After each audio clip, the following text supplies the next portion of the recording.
Shina, Allah Dani Pella, Avil, alright, Avil. Yeah, what's up, guys? And today I'll be talking about the killed IPOB members who had a clash, or they were killed by the operatives or the members of the Nigerian DSS, Nigerian State Security Service. And what I would say about this is straightforward, is that the Biafrans should protect themselves. I said this on Twitter and people were like, you were not supposed to say that. Were the DSS supposed to be there? They were doing meeting and the DSS went there to arrest them, to attack them, to do this to them. The point is, it is true. They went there to arrest them, to attack them, right? But you have to understand that, what are you discussing? You call yourself independent people of Biafra. You want to have your own nation. You want to have your own republic, isn't it? There can't be a republic under a republic.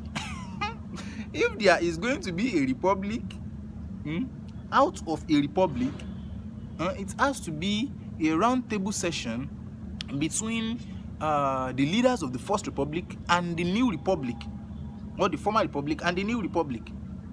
So if they couldn't agree, then it will turn to war. And what do we expect in war? Of course, you're gonna start killing each other, right? So the point is that there is no round the table sitting or agreement between the Nigerian government and the IPOB or the independent people of Biafra. So they are trying to segregate, they are trying to secede.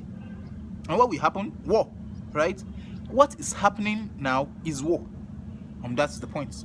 That's the point. It is just kind of a little bit subtle, or just not outright declared as war. But that's the point. So people want to break out of the country and they are getting killed by the superior faction of the country, by the former country, so that they don't break away, so that they can remain loyal to the former country Nigeria, or let me say to the present country Nigeria, not a former country yet, to the present country Nigeria. Nigeria is trying to be sovereign over Biafra. These guys are trying to say, of course, what is going to happen? Of course, war and fight is going to happen, and chaos is going to result from that. It's something you should expect. I'm not saying it is right as they are killed, but the point is, so far you are having that in discussion, you have to stay guided. You have to stay woke. But a lot of people who are Buhari's oppositions or Buhari's critics, they were online. I'm not a supporter of Buhari, by the way. Of course, everybody knows. If you watch all my YouTube videos, you can easily tell if I'm a Buhari apologist or Buhari supporter or whatever. You can easily tell. I was never, and I'm not a supporter of Buhari. But what I'm saying in this is that I'm not saying what the DSS has done is right. But what I'm saying is that to prevent the loss of lives, it is either the people of Biafra or the people who want to secede should play things on a low, or they make sure that they are strong enough to face all these oppressions. So if they are not ready to face all these oppressions, they have to lay low, or else they are going to be having a weak power and try to fight someone with or try to fight the people with a stronger power. The DSS, if you hear the sound of the noise in the video, I watched the video of where they are being killed. I'm going to show some of it in this video. If you see these guns, like the guns were going, not just the normal regular AK-47 that common Nigerian police carry around. These are sophisticated guns. They are facing people with it, and these are people who are only armed with sticks. They were only armed with stick and cutlasses. Come on. I was telling people who are saying no. The point is, okay, you want me to criticize Buhari? I've criticized Buhari. What Buhari has done is right. What DSS has done is bad, right? But the point is, you guys do want to continue losing your lives.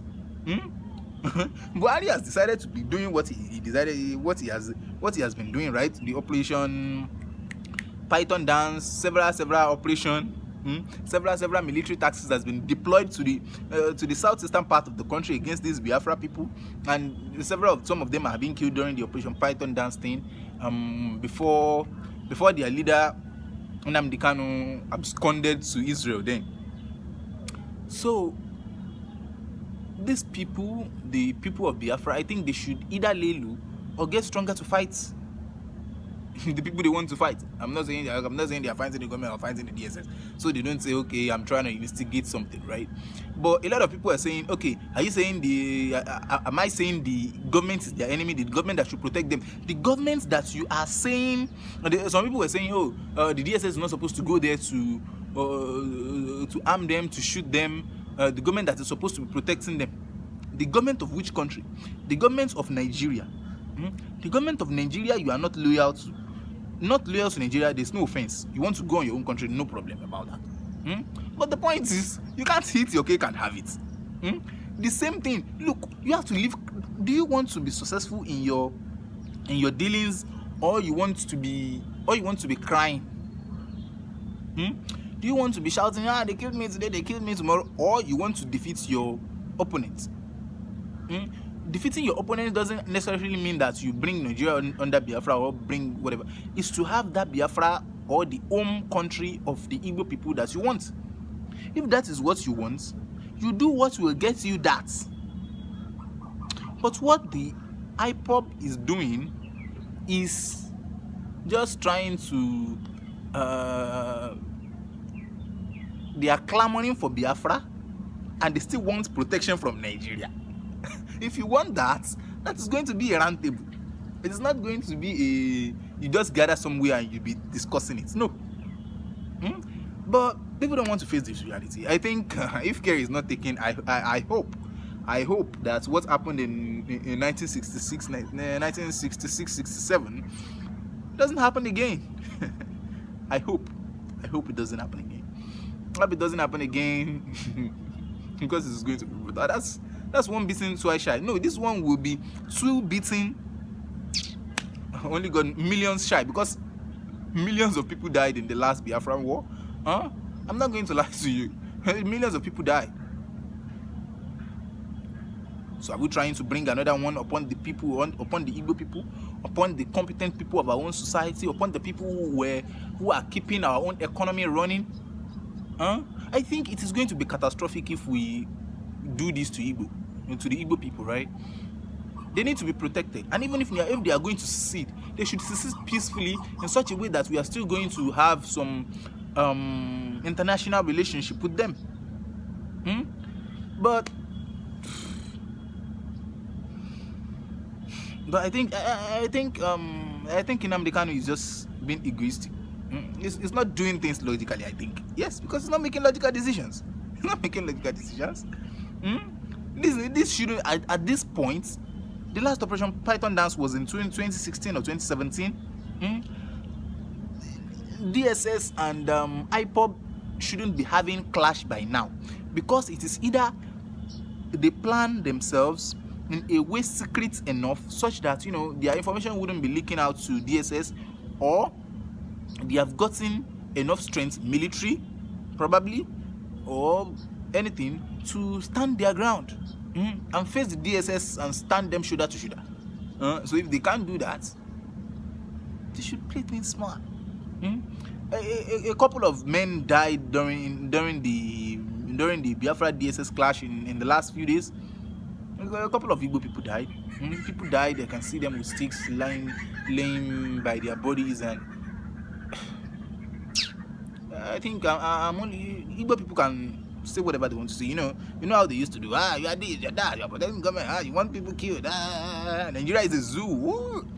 Well, the point is, my best friends, most of my best friends are Igbo people, and I got so much love for Igbo people.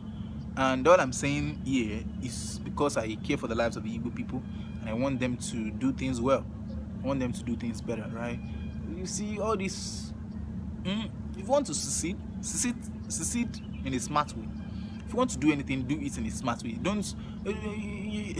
Come on. Wait. You need anyone after the after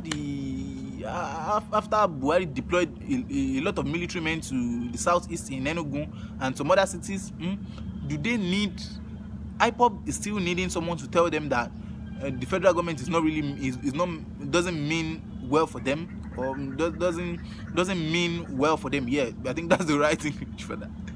Doesn't mean well for them. They need whom to tell them. So why are they doing things unplanned? I'm getting frustrated by the loss of lives and the death counts, and I hope they do things better, right? And my advice to the Igbo people is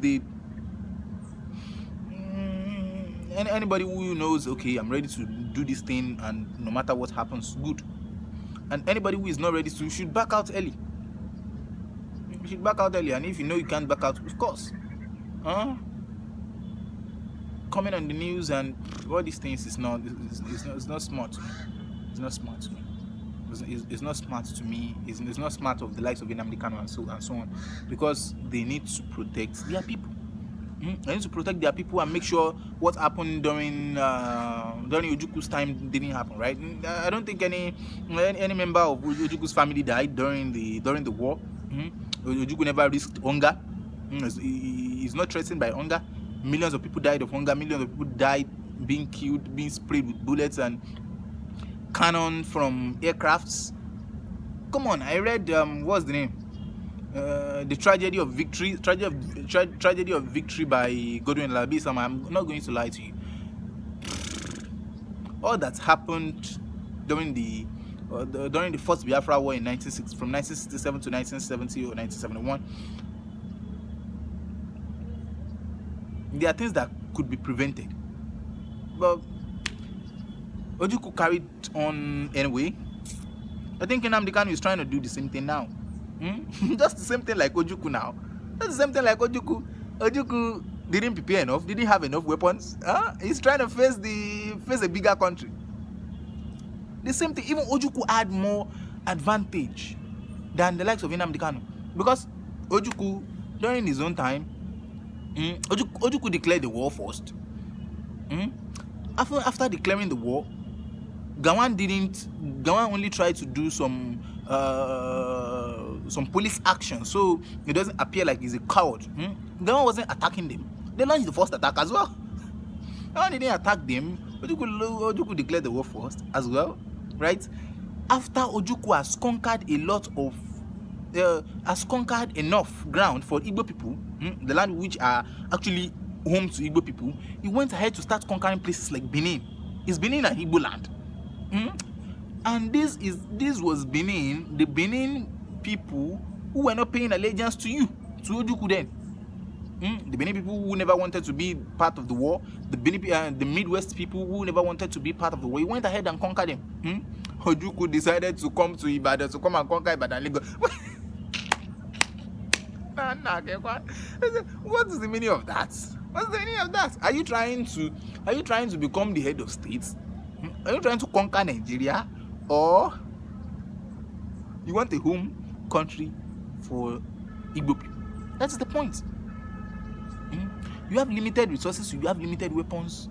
You're able to conquer some places, some regions that are actually fully Igbos, and some places that are occupied by some ethnic groups who are not Igbos but are related to Igbo a little bit.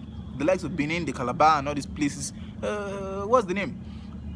Ojuku was able to conquer them a little bit, but he messed everything up over ambitiousness, right? Actually, there's nothing like over ambitiousness, but I think he did more than he had. The same thing happened to Hitler. The same thing happened to Adolf Hitler. And trying to conquer a country as big as Russia. Why did he lose the First World War? Oil. He ran out of oil. No oil. No enough oil to run his artilleries and his tanks and his aircrafts or fighter jets and whatever. Right? He didn't have any more oil to run it. And America have a ton of that. Joined hands with UK, formed ally. UK, France. They formed allied against him and they blow him out like a powder. I think the people of Biafra, the IPOB, and Igbo people in general should pay attention to this, and individuals should make better decisions. And groups and organizations should have a rethink about whatever their decision is going to be. Protect your people, Igbos.